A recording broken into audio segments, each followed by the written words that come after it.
दोस्तों आज मैं बात करने जा रहा हूँ किंग ऑफ पॉप के नाम से प्रसिद्ध माइकल जोसेफ जैक्सन की, जिन्हें हम आमतौर पर माइकल जैक्सन के नाम से जानते हैं। दोस्तों भले ही माइकल आज हमारे बीच में नहीं है, लेकिन वे आज भी अपने चाहने वालों के दिलों में जिंदा है और उनकी दीवानगी का अंदाजा आप इसी बात से लगा सकते हैं कि मरने के कई सालों के बाद भी वे फोर्ब्स की लिस्ट में सबसे ज्यादा कमाई करने वाले सेलिब्रिटी हैं। जैक्सन ने अपनी म्यूजिक कैरियर में 13 बार ग्रैमी अवार्ड और 26 बार अमेरिकन म्यूजिक अवार्ड जीता है। इसके अलावा उनके नाम 39 गिनीज वर्ल्ड रिकॉर्ड भी हैं। आपको जानकर हैरानी होगी कि माइकल की मरने की खबर गूगल पर सिर्फ 10 मिनट में 8 लाख से ज्यादा लोगों ने सर्च किया था और फिर हैवी ट्रैफिक की वजह से गूगल का इंजन क्रैश हो गया था। दोस्तों एक सामान्य से परिवार में जन्म लेने वाले माइकल की जिंदगी आज भी करोड़ों लोगों के लिए प्रेरणा का स्रोत है। तो चलिए बिना आपका समय खराब किए हम माइकल जैक्सन के बारे में शुरू से जानते हैं। माइकल जैक्सन का जन्म 29 अगस्त 1958 को अमेरिका के गैरी नाम के शहर में हुआ था। उनके पिता का नाम जोसेफ वॉल्टर जैक्सन था, जो यूएस स्टील कंपनी में काम करते थे और साथ ही साथ थोड़े पैसों के लिए एक छोटे से बैंड फॉल्कन में गिटार भी बजाते थे। माइकल की माँ कैथरीन को भी म्यूजिक काफी पसंद था और इसीलिए शुरू से ही उन्होंने अपने बच्चों को भी म्यूजिक सीखने के लिए इंकरेज किया। जैक्सन अपने 3 बहनों और 5 भाइयों के साथ बड़े हुए और फिर आगे चलकर 1964 में बड़े भाइयों द्वारा मिलकर बनाए हुए बैंड जैक्सन ब्रदर्स बैंड में शामिल हो गए। उस समय माइकल जैक्सन का उम्र केवल 5 साल था। माइकल के बैंड में आ जाने के बाद जैक्सन ब्रदर्स ने अपने बैंड का नाम बदलकर जैक्सन 5 कर दिया। उसके बाद माइकल ने अगले कुछ सालों तक अपने भाइयों के साथ बहुत सारे क्लब में परफॉर्म किया। 1968 में माइकल ब्रदर्स ने मोटाउन रिकॉर्ड्स के साथ कॉन्ट्रैक्ट साइन किया और तब उनके पूरे परिवार को गैरी सिटी को छोड़कर लॉस एंजल्स शिफ्ट होना पड़ा। अगले ही साल मोटाउन रिकॉर्ड्स ने उनका पहला एल्बम 1969 में Diana Ross present the Jackson 5 release किया, जिसके सभी गानों को दर्शकों से बहुत अच्छा रिस्पांस मिला। इस एल्बम को रिलीज करते समय माइकल केवल 11 साल के थे। अगले ही साल मोटाउन रिकॉर्ड्स के साथ ही जैक्सन 5 ने ABC एल्बम रिलीज किया और इस एल्बम का I want you back song release होते ही हिट हो गया। यह गाना सिर्फ एक हफ्ते के अंदर ही बिलबोर्ड के हॉट 100 में फर्स्ट पोजीशन पर आ गया।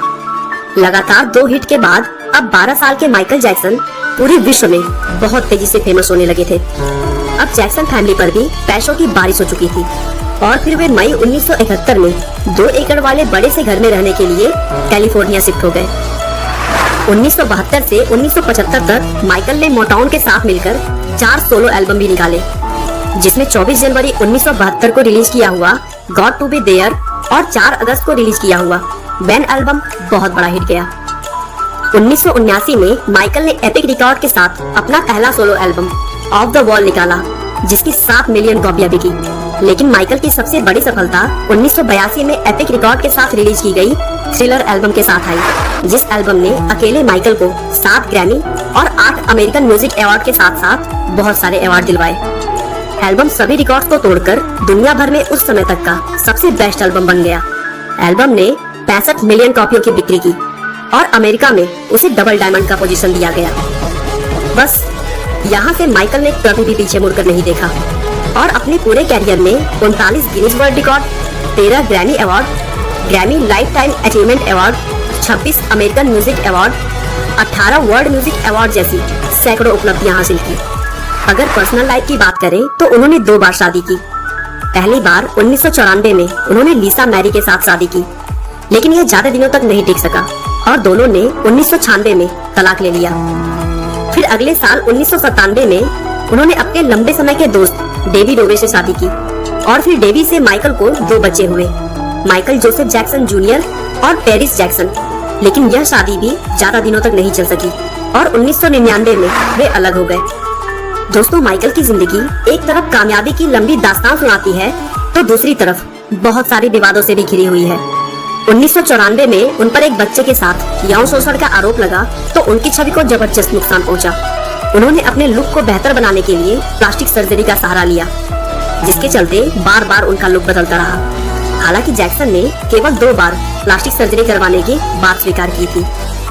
मार्च 2009 में माइकल ने घोषणा की कि वो कम से कम 10 बार लंदन के O2 एरिना में कंसर्ट करेंगे और ये उनका आखिरी कंसर्ट होगा।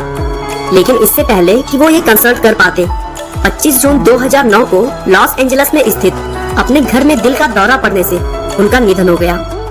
लेकिन दोस्तों, भले ही दुनिया से तो माइकल जैक्सन विदा हो चुके हैं, पर लोगों के दिलों से नहीं। आज भी वह बिकते हैं। उनकी सालाना कमाई 16 करोड़ डॉलर यानी 9.8 अरब रुपए है। एक सामान्य से परिवार में जन्म लेने वाले माइकल ने 50 साल की अपनी लाइफ में दिखा दिया कि अगर दिल से हमने कुछ चाह लिया तो कुछ भी असंभव नहीं रह जाता। आपका बहुमूल्य समय देने के लिए बहुत बहुत धन्यवाद। इस वीडियो को लाइक करके आप हमारा मनोबल बढ़ा सकते हैं।